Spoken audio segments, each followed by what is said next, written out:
Welcome to the Dietitian Business Network podcast. I'm Maggie Doherty, your host, dietitian, and business coach. In today's episode, you are going to be a fly on the wall in a business coaching session with me and Janna Weaver. Janna is the owner of Radiant Nutrition, a team of 5 dietitians out of Argyle, Texas, who specialize in insurance-based nutrition counseling. Today, she came with the main question of, how do I take my practice to the next level without burning out or becoming the bottleneck? We had a really great conversation about talking about how to scale a team. How do you structure and motivate a growing team without losing your brand voice or culture along the way? And as you scale, how do you manage your own time and your schedule when you wear so many hats in the practice? We also tackled topics like retention and different seasons of life that come with a business and what it looks like when you have a team of 1, a team of 5, or a team of 10. I think you're gonna really like this conversation if you are a dietitian looking to scale your practice or in the middle of scaling. Tune in and listen to this fun chat. What's kind of your story of going from 1 to 5? Yeah, so I, like a lot of people, started a business right before the pandemic. So I started, I got credentialed with insurance carriers and kind of just started the ball rolling in 2019 and really saw my first clients at the beginning of 2020. Then, things shifted and I went all virtual, working from my home. And ended up just building my practice alongside my corporate. I was in corporate wellness. Okay. And at the end of 2020, I actually started seeing clients out of my home office in person and grew from there. We've been in, I think, this office location for about 3 years now. So started with myself. I was seeing clients like 6 days a week. I was like, this is a lot. I need help, support. I had an intern that was helping me in an admin role. And then she ended up working for me as a dietitian, one of my first dietitians. And then it really has just gone from there. And so we do have one remote dietitian, and then we have had a team of 4 in our office. Okay. And are they full-time, part-time? The 3 dietitians in our office have been full to part-time. I would say full-time because they've been over 30 hours each person. So the remote dietitian is part-time. And with hiring those dietitians, have you been able to see less clients, or are you still seeing clients 6 days a week?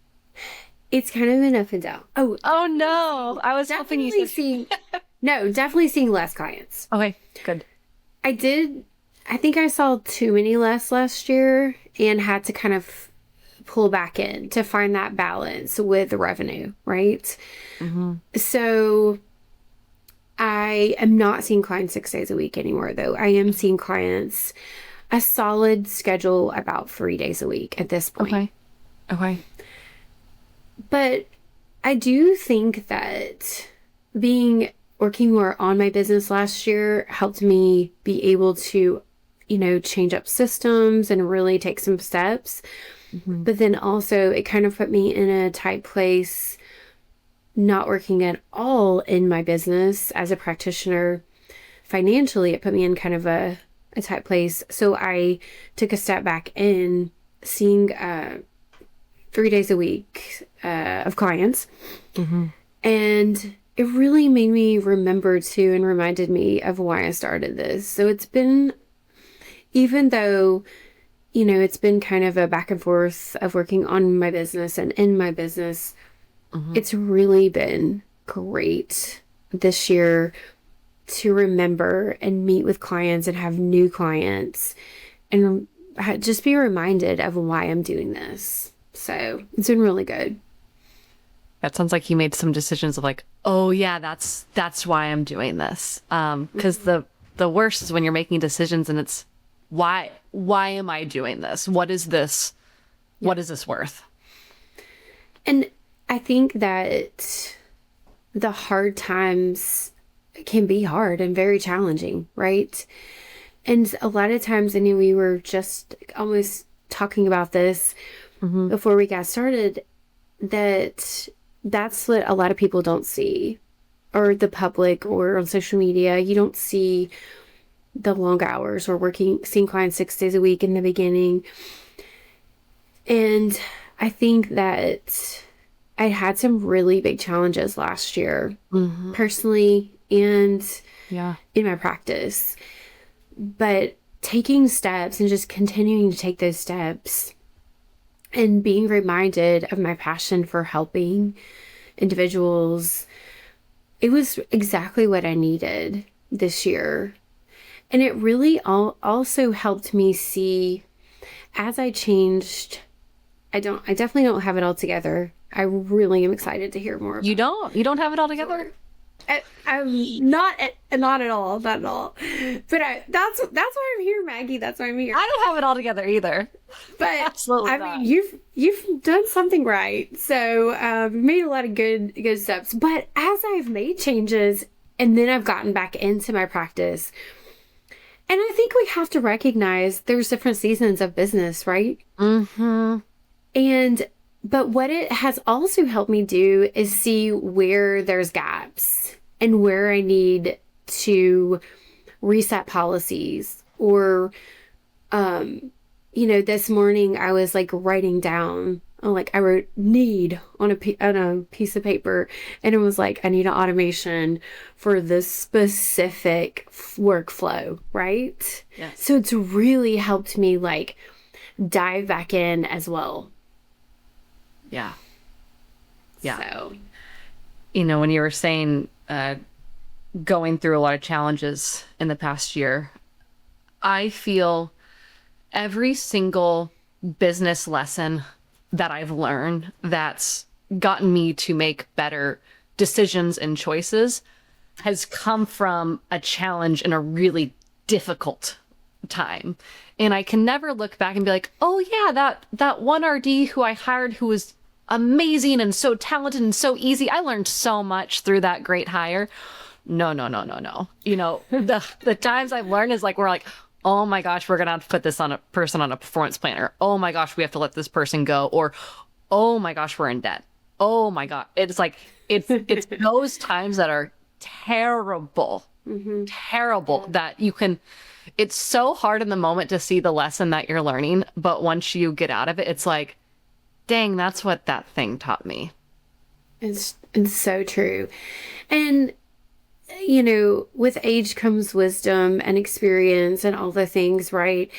And I say that too. I'm like, this business, or being a business owner, being an entrepreneur, has challenged my character, but it's been so good. And I think I commented on something you posted yesterday, because it's wild sometimes how we're all going through similar things at the same time, or something just like you just relate to something. But I was listening to something, and it was talking about, growing in the struggle, or like, I'm struggling, I'm growing. And no, you're so right. And we have to hold on to those moments and see it as an opportunity, because sometimes I can feel so overwhelmed with all the things. And, there have been times, even this past year, where I felt like I was revamping my entire business. And I'm like, oh, I never thought it would. I've heard people being at this place, but I didn't want to be there. I didn't, You want to know a secret?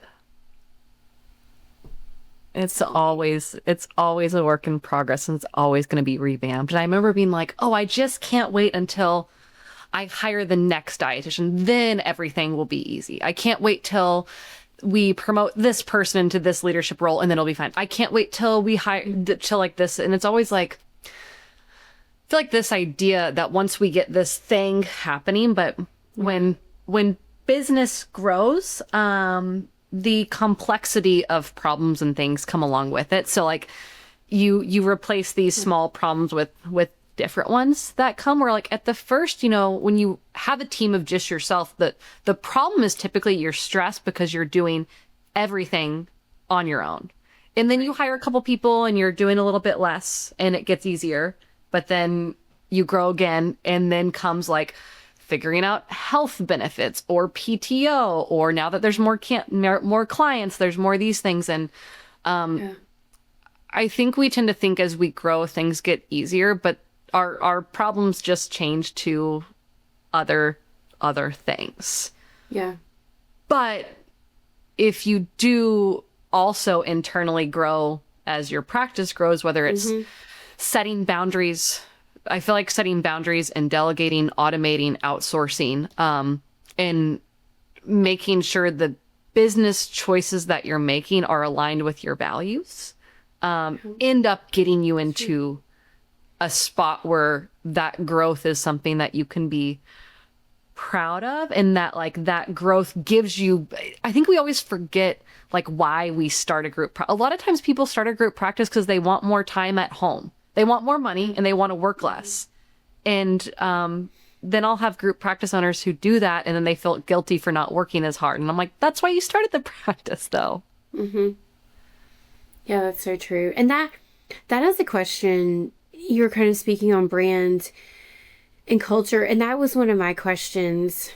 Yeah, let's dive into some of your questions. Yeah, is as you are growing this team, and I completely agree with you. And I think we do, just backtracking a little bit, I spent a lot of time working on personal growth the last few years as well, as I've grown my practice. And some of it was like, I had to. I saw things for myself, people pleasing or lack of boundaries that were affecting my business. And so I've read so many leadership books that talk about personal growth precedes professional growth, right? Most of us have heard that. And so I did a lot of, I've done a lot of work personally. And I think that it is cool to go back and see like, oh my gosh, I'm so proud of myself for, clients ask me now, they're like, they're wanting an appointment on Friday. And I'm like, I don't see clients in this office on Fridays. And you have to say whatever you have to say sometimes, right? For your own self and for your boundary. And I'm like, I don't see clients in this office or virtually on Fridays. And so, but it took me so long years ago to get off, and you really, if you are seeing clients and running your business, you've got to have set times and days. And it took me a while to really, be strong and be able to hold those boundaries. And that is kind of a challenge. And that's where I'm leading to a question is, how do you structure and motivate, a growing team of dietitians without losing your brand or culture? Because it's hard for me to let people go sometimes, even though I know maybe this isn't the best. Maybe they thought they wanted to be a private practice dietitian, but they would be, best suited in a different role. And maybe they just don't want to, they don't want to upset me, or they don't want to. And I always believe that a door closes and another door opens. And sometimes I have to make that decision that's best for my business, like you have had to, I'm sure. But it is hard to let someone go. But I think, I would love to hear how, what guidance or where did you stand? Where do you stand on that? Or how did that look for you as you're scaling this, amazing team that you built? So I'm gonna flip the question back to you first. So as you've grown from 1 to 5, how have you motivated your team? How have you grown your team while also feeling like you're holding on to your authentic self and voice and brand and not losing it in the process? Or maybe what are things that you've done where you're like, ooh, that wasn't in line with my brand? I do think that in some ways I have still let fear lead me. I think being in this area, there hasn't always been as many dietitians to choose from, like for in person. We are pretty far north. and just looking for dietitians that kind of fit the demographic that we're serving. So I do think that if I was going to hire someone today, I think it would look a little bit different. I think that if I had to see more clients for another month or 2 or 3 to find the right fit, I think I have more confidence in that I will find that person over making a fast decision and hiring someone because there's such a need, because there are so many people waiting to be seen. I think that it has been challenging to lead a team and also be seeing a significant amount of clients yourself. So that part is challenging. I really I love socializing with my team. I tried to put together, we had 3 or 4 of us with February birthdays. Yeah. So we did a murder mystery dinner and everyone was in character and Fun. So I really tried to create an environment where people feel like they are, I care about them just as much as I care about clients. But sometimes I think that is hard as well because you have to have structure still. So I think I'm still finding the balance with my own personal growth as well as continuing to develop my culture and my brands. How would you describe your company culture and brand?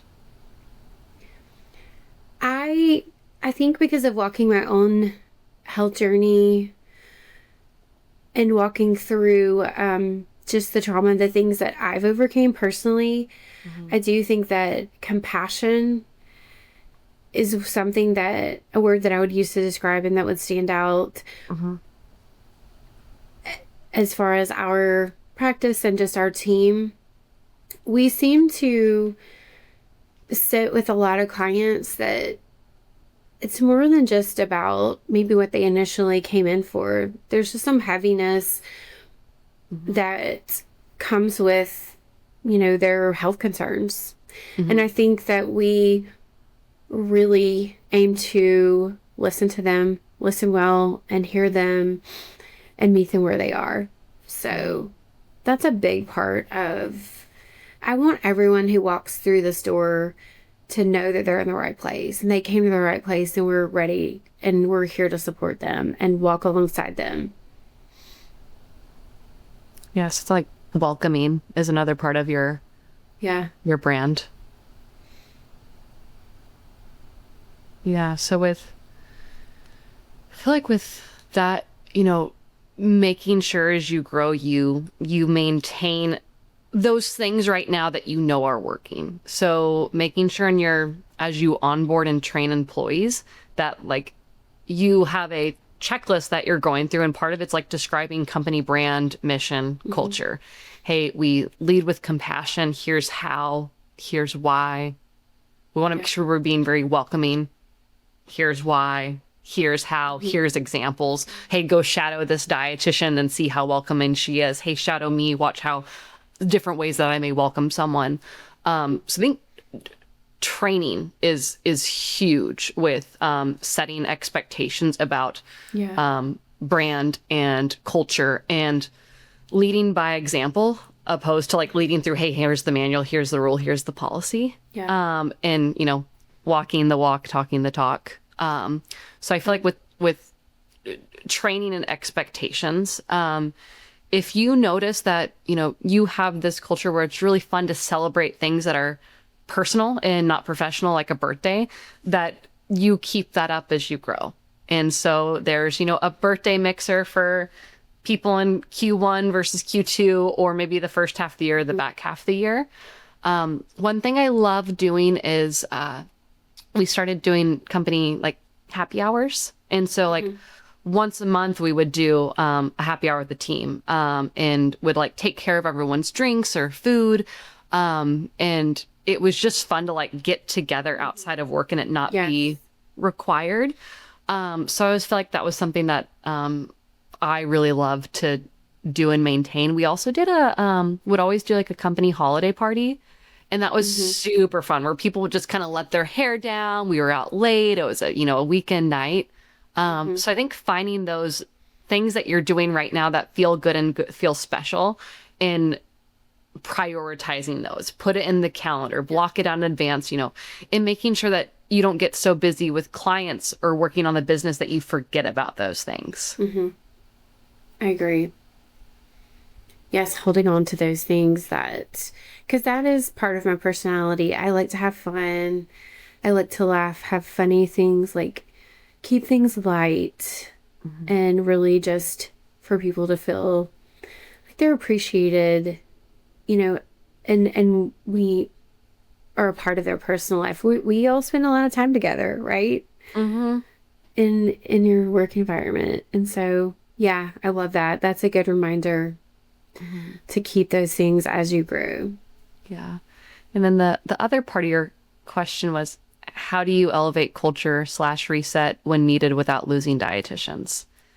Yeah. And it made me think of, when I first started my practice back in 2019, I hired all of my friends, literally. I hired my friends from the hospital. I hired my friends from grad school, hired a dietitian. She became my best friend. And so like the culture was like, we were friends. We were literally friends first and then employees. So it was this super, super cool culture where like everyone was friends. And as we grew, we had to do this culture shift where like it had to become more of a business and not just like a hangout thing. And I think there was things where we grew. I didn't stand up for the values that were most important to me. And so I feel like some of the culture got lost as we grew. But again, I started, again, just like when I started this practice just this past year, because I like doing what I want, when I want, how I want, and I have fun being an entrepreneur. And so as I grew, kind of that had gotten lost for me in the process. And there's other things that were gained from it. But one thing I learned is, as you grow, making sure that the growth that occurs is in line with your values. And so if your values is creating community within your team, making sure no matter how many people get added to your team, you prioritize that, or else it's really easy to get, it can get really easy to get lost in the growth or the problems that come along with growth. Yeah. And that's a good question as far as growth. And I think that was one of my top questions as well is, client retention. I think that when I started, I really didn't see a lot of people canceling or rescheduling. I think I just connected with people and made a point. If they did cancel, they were back on my schedule. I was like, hey, I know we're working on this. And I'm not afraid to reach out to them. And, and there might have been initially like, oh my gosh, this person canceled. But pretty soon I realized people are just busy. It's life. But a lot of people want to be prompted. They want you to reach out. They want to be pursued. And so I really haven't ever personally as a dietitian in my practice had an issue. But as we've grown, client retention, there's been, kind of an up and down, and there are sometimes things are seasonal, right? And we can look at those trends, but that is a question that I have for you. And I've done some leadership training, and I'm like, okay, what's worked for me? How did I accomplish this? Right. And I've pulled that out, and I've really shared that with my team over and over. Like, this is what works for me. And this is what I've done, and this is how my schedule stays full. And I would love to hear, but I think what's worked for me hasn't always worked as easily for other dietitians. And I would love to hear more about your strategies and kind of how you've approached helping dietitians. I do think that I've reset some of my expectations or policies, and I think that can be really helpful from the beginning as like hiring new dietitians. But how do you help the dietitians that you have, stay engaged with their clients, especially in an insurance-based model, right? With retention. Yeah. It sounds like what you're doing is the right thing. Okay. Typically, the group practice owner or whoever started the practice has the best retention. That's why they retained all of their clients, so they didn't have any more spots, so they had to hire. So generally, I had one of the highest retentions. It sounds like you have very high retention. So teaching your team, hey, here's what I do to retain. Anytime you think of anything that you do, if you guys do a team meeting, you can kind of talk about retention strategies.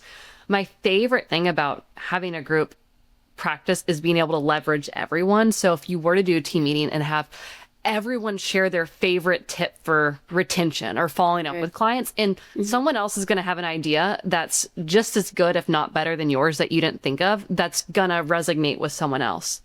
So if we ever had, I think it's really important to track metrics as you start growing. So for example, if you track everyone's retention, you have a group practice average.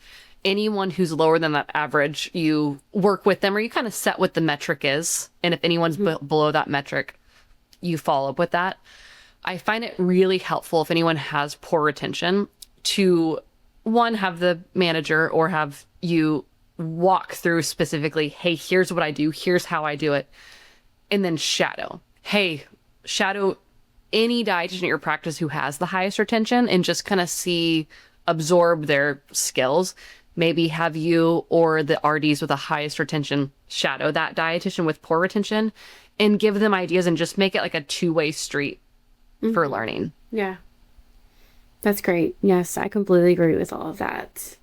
And we have done some of that. And I think that working in the business and on the business, sometimes I haven't been as best as I could be with tracking trends and, switching, EMRs and getting used to reporting and, delegating. And then you're like, oh, I knew every detail of everything and now I don't, and asking for those reports and helping people provide those for you.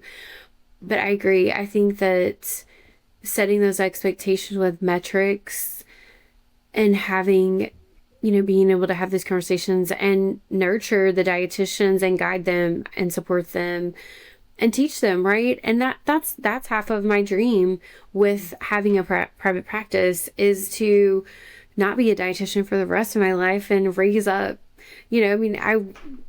I've been in the field for a long time. And so I do think that it's time to be able to share a lot of the knowledge and wisdom that I've gained. And so, yeah, I think that's part of it is guiding them and being able to sit with them. So have you ever done like a training on retention at your practice, or what's it looked like if you've had to have conversations around retention with your dietitians?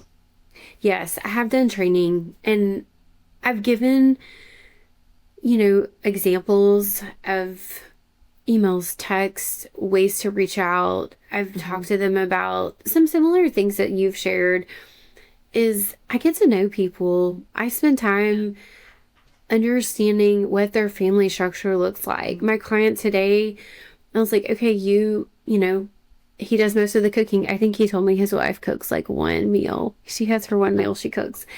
And, understanding, I'm like, oh, you have daughters? How old are your daughters? Because that makes a difference in how we are able to provide care for someone. And in the end, it makes a difference in retention. And this client actually had been in our practice and he's seen 2 other dietitians and he wanted to come back and see me, which is hard sometimes too when everyone wants to see the practice owner, right?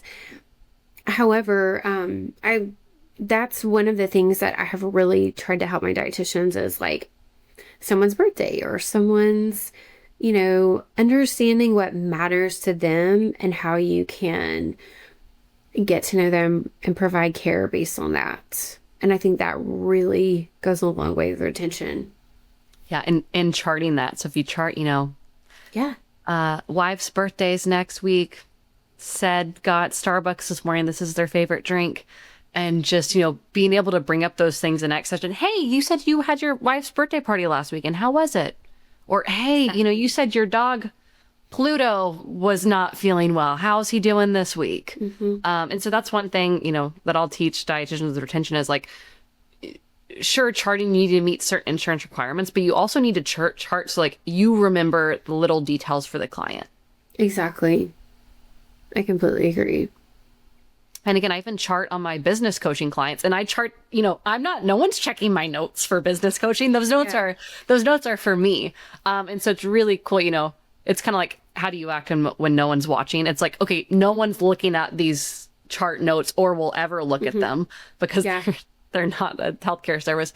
And so it's, the way that I still chart now is it's so I remember all those little details, not every single detail, but enough to where when we talk, I can remember to follow up on those things that otherwise I may or may not remember. And then when you're seeing a full caseload of clients, it's really easy to get certain details missed here and there. And, if you're seeing 20, 25, 30 clients a week, you have to chart well to remember what you guys talked about. Exactly. No, and I introduced, it's so funny you said that. I introduced myself to a lady at the gym today, and I was like, doing all my things to remember her name. It's pretty close to my name anyways, but I was like, and it's just, that's the kind of person I am though. Like, you never know like, who one person will connect you with to the next, and you never know what detail is important, to someone. And no, I write all kinds of things down, even have notes in my phone, like this person at the gym, was working out with their son, and I talked to her and I was like, this is so cool that you guys are doing this together. And I was like, man, you're killing it over here. And just, you never know like how that, affects someone. And I definitely think in practice, providing that level of like, it's more than customer service. I think in what we do, it's a really care and compassion and welcome, like you were saying, being welcoming and just being yourself too, I think, and letting people, I know that in counseling, my therapist does more of a like relational life therapy, and she will share very like little tidbits, but just hearing that sometimes makes me feel like she's human. And I want my clients to feel like that. Like, oh my gosh, she's human too.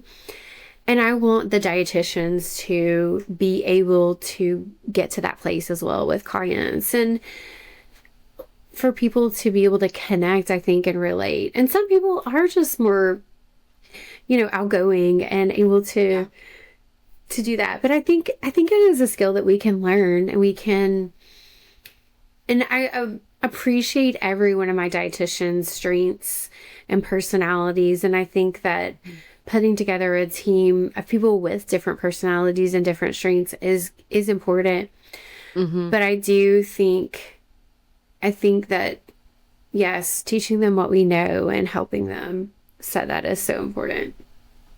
Yeah, that sounds like something when you're interviewing for more dietitians, like that key thing to look with to make sure that you're hiring people who are in line with your values and your brand is like, is this person trying to connect with me, or are they easy to connect with? And like, if you have an interview with someone where like, you're not feeling that connection, that's probably a yellow flag that they're not the best fit for you. Yeah. At your practice. I agree. Yeah. So I'd love to talk more with you about, we kind of mentioned time management, working in your business, working on your business. And I know as practitioners, it looks a little bit different than someone that maybe went to school with and obtained a business degree, started a business, and then they delegate and keep going, right? For us, that looks a little bit different as, someone who's bringing in a significant amount of revenue as still working in the business. And for me, I have really enjoyed working back in my business. I do, at the end of the day, though, there has to be balance, right? But as dietitians, we also have to recognize, where we are financially and how much money we can possibly bring in as an insurance-based practice or, hybrid or whatever. So I would love to hear more about, time management as the owner, but also as I was signing your forms to be, connected with you today, I noticed, some details regarding entering the practice and being greeted. And I have some very specific questions or, curiosity about having an office manager, having a part-time person, having a full-time person. Mm-hmm. Financially, it can be, significant when you look at your business expenses. Mm-hmm. And I've, in different seasons, had, a variety of different administrative support individuals. And so I'd love to hear more about, as you've grown or from the beginning, what does that look like for you with administrative support? How have you balanced that cost? Or, I'd love to hear more. Yeah, absolutely. So we'll hit on kind of like time management as the owner and then bringing on administrative, non-revenue generating. Yeah, right. How have you leveraged that? Or, yes, what does that look like? Leveraging your time management, knowing that you can't do it all, but also, being able to, survive without that support, automate things, and at the end of the day, be profitable, right? Because that's a goal, be profitable. Yeah. And so, So tell me, please. The first we get in time management. So anytime I meet with a business coaching client, I ask them, hey, what's your business role? List all the hats you wear. And you had written founder, CEO, RD, all the things. And so what tends to happen, when there's kind of this phase, like when you're a private practice dietitian and then when you're a team of like 2 to 5 or 6 dietitians, the owner tends to wear a lot of hats. You are a dietitian where you're seeing clients. You are the manager where you're managing the employees. You're typically the marketer. You're doing all the provider outreach and social media. Yeah. You may also be the admin when you're managing the email inbox. You're doing the discovery calls. You're scheduling clients. You're the insurance person. You're billing, submitting claims. And so it's really easy to get stretched really, really thin. And once we get stretched really thin, we start to miss things. We make mistakes. We have less of a tolerance for things. So we can snap at people, places, or things professionally, personally. And so it's really easy to get stretched thin. And so what I tend to find is a lot of dietitians are perfectionists and we like to do things ourselves because we know how to do it. And why would we delegate it to someone else if we already know how to do it and it's faster? And it's kind of like this short, we have, in order to be happy as a practice owner or in the business, we have to be able to prioritize and manage our time. The biggest errors that I tend to see in my managers or my business owners is inability to prioritize. And they have this massive to-do list. Everything is everywhere and it's not prioritized. And so we look at this list and there's so much to do. Either we don't know what to do, we shut down, we don't do anything. Or we start, this is what I was guilty with. I would just start at the top of the list and work my way down. Or what I was really guilty with is I would start with the things that would take me the least amount of time. So I felt good that I checked off a lot of things, but the things that didn't take much time weren't high priority. Yeah. And so the activity I like to do with people is I'm like, show me your to-do list. Let's see what it looks like. All right, I want you to categorize it into, okay, this is client care work. This is administrative stuff. This is billing stuff. This is professional or personal stuff. And then prioritizing into high, medium, and low. Mm-hmm. And so high are things that need to be done within likely 24 hours, or there's some sort of deadline or some sort of consequence if you can't get it done. In protecting that category. If there's nothing in high, don't put anything in high just to make you feel good. Medium would be things that maybe it's due by the end of the week, or maybe in a couple days, or maybe the consequence or the time frame's not as significant. Mm-hmm. Low tends to be things there's not a consequence, there's not a deadline, and they tend to be fun. And so I really like to get things categorized into high, medium, and low. And then you start each day with the most important thing. And so maybe you only get one thing done or halfway through one high priority. And so when you take that to-do list, you categorize it, you prioritize it, and then you time block. So those two things together is like a really good categorized, prioritized to-do list, time blocking, and then time blocking with starting with the most important thing.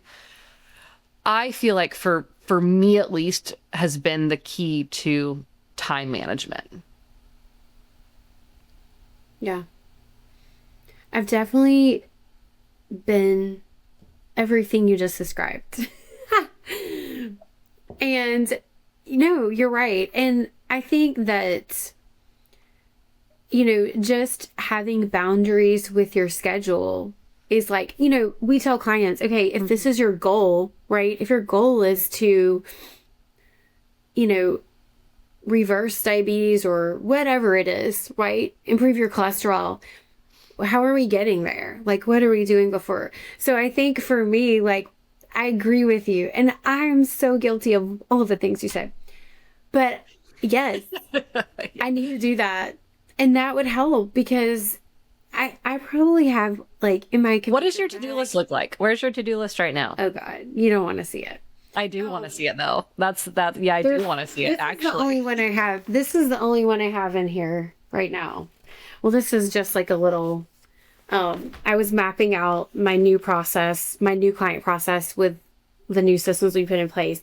This one does have some names on it, but yeah, it's not prioritized. This week, my to-do was prioritized by very specific task related to client intake or notes that I needed to complete, knowing that it was a holiday week. My office manager was out of the office. So I knew there really wasn't anything else like development or anything like that getting done, right? So it was prioritized, probably not as great as you just talked through. But I think for me, the challenge has been time blocking and boundaries of having that, Friday and Monday, that end cap and that beginning of the week of setting myself up for success and making sure that, if I'm seeing 25 hours of clients a week between Tuesday. Is that how many you're seeing a week? Mm-hmm. That's a lot. That's like a full-time clinician.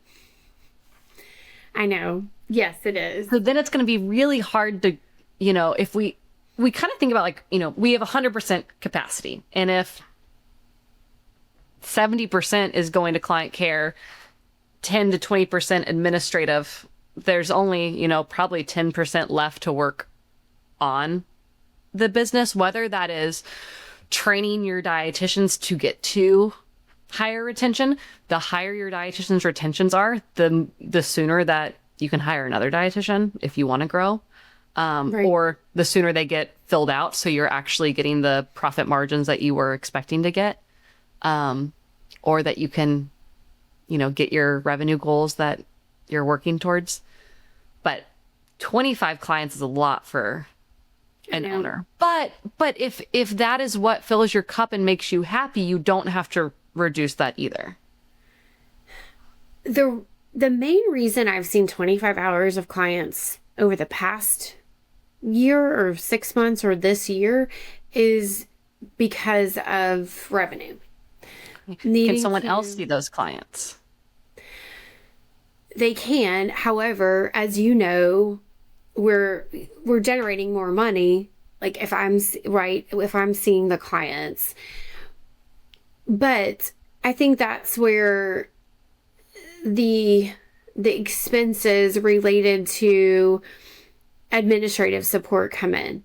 And that's where I'm trying to find a balance. So that's where I'd love your expertise. And I think I could step away and I could really, delegate or be able to give away some of these clients or, have the other dietitians support them and have less clients on my schedule, less hours, if I wasn't paying so much in administrative support.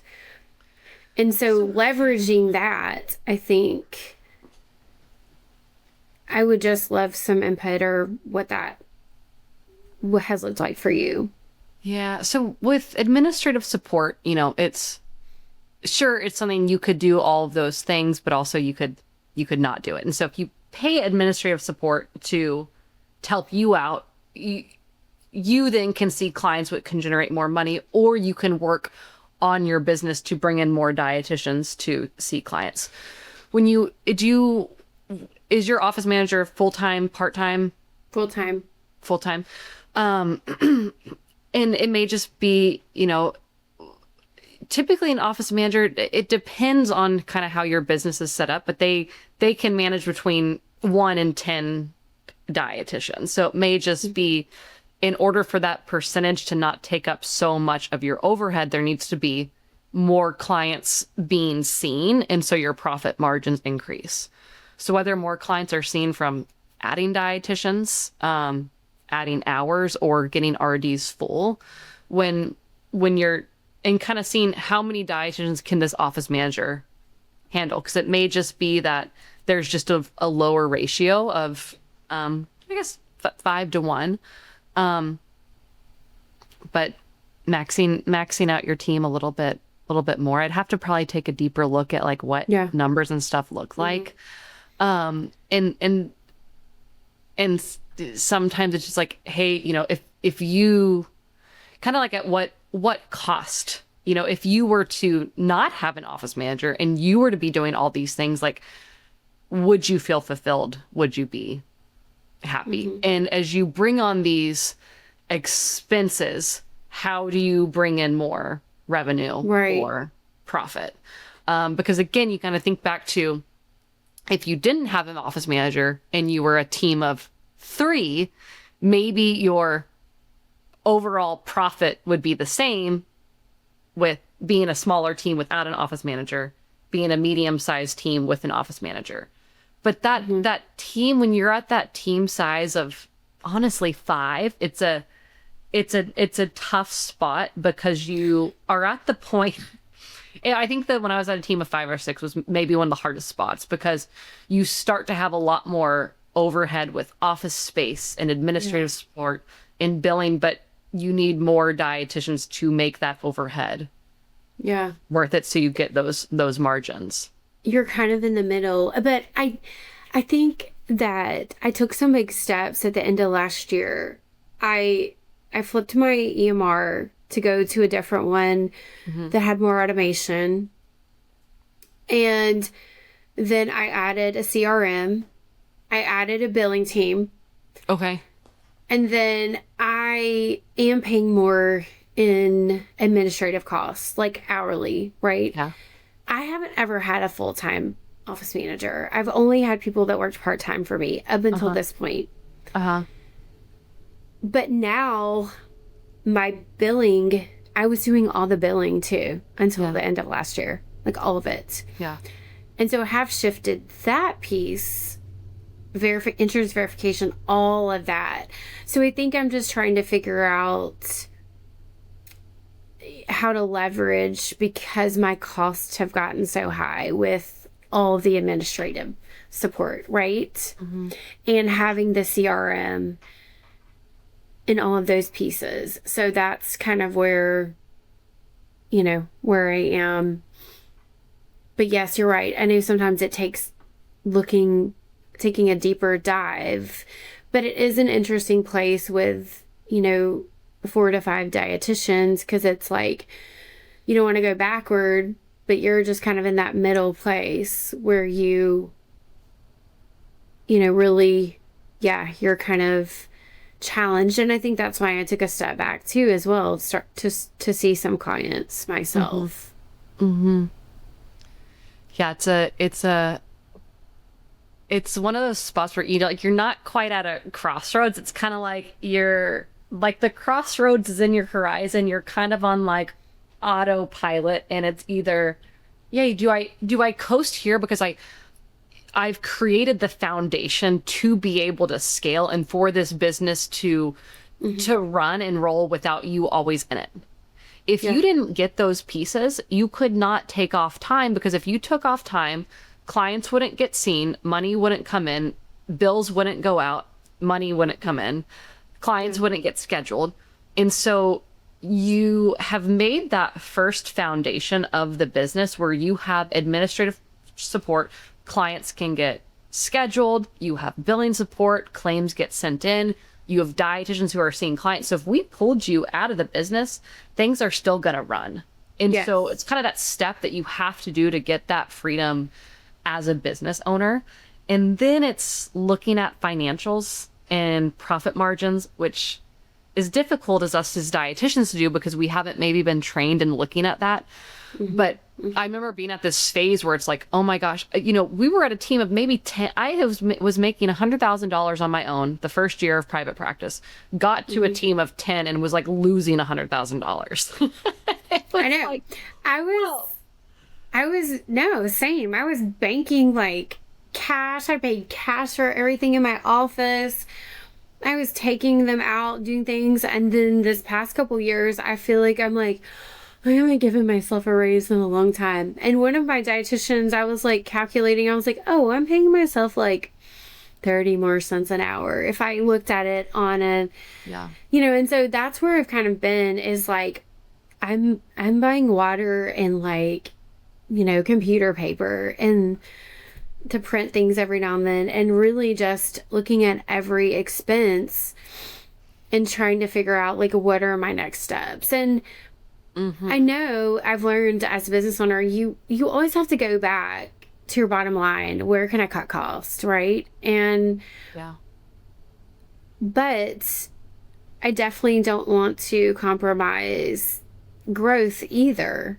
Yeah. So, but I know that there are multiple options out there that I've had as administrative support. And now I do still want a human touch, like as far as someone answering the phone, calling back. I'm just trying to figure out financially, because yes, I started this practice, and I think the biggest piece for me at this point is time freedom that keeps me going, is being able to be with my kids if they need me, or being close to them still, and really just being able to take off and if I need to, right? That time freedom that I wouldn't have. Granted, there are long hours that I put in on the flip side, but that is really what keeps me going. But I think being able to make more money eventually, and really be able to compensate yourself more, is a goal as well, right? For all of us. Yeah. And I think I've just come possibly to a crossroads of like, where are things going, and, can I function on maybe less administrative hours? And I don't know, maybe that's something you can just maybe, is that something that you've had to do at different times, is take a look at, okay, now we flip to this, and this thing that we were doing, maybe we need to reset.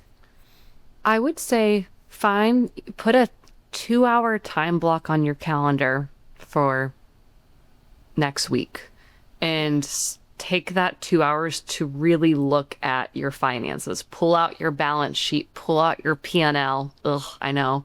But look at those expenses, and maybe there's little things that add up in the long run.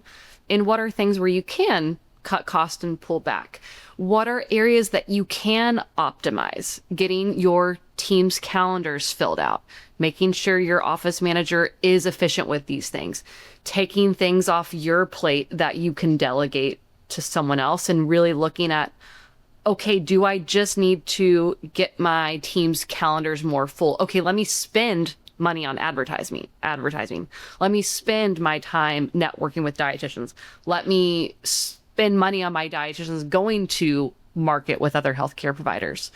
Or if my team's full, my office manager has more bandwidth, can I hire another dietitian to have this administrative resource, have that overhead cost go down as I get more efficient on this other side?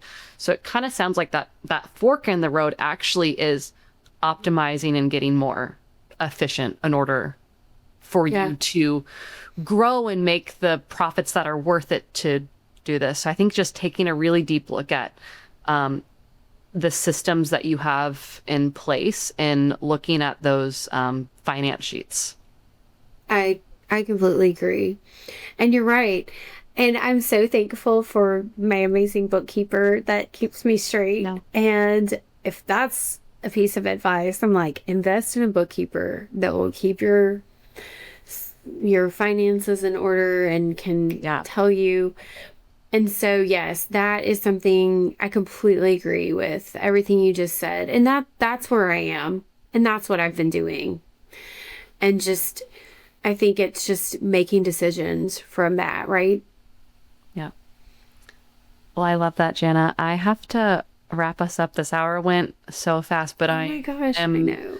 So excited to watch you and your team grow. If people want to find you and follow your practice, where can they do so? They can find us at radiantnutrition.com or on Instagram at radiantnutritionrds. Thank you for spending time with me today. You're amazing. I've admired you for a long time. It's so good to be able to sit with you and just talk through. I love the expertise that you shared today. Thank you. I'm super appreciative. You're so sweet. Thank you.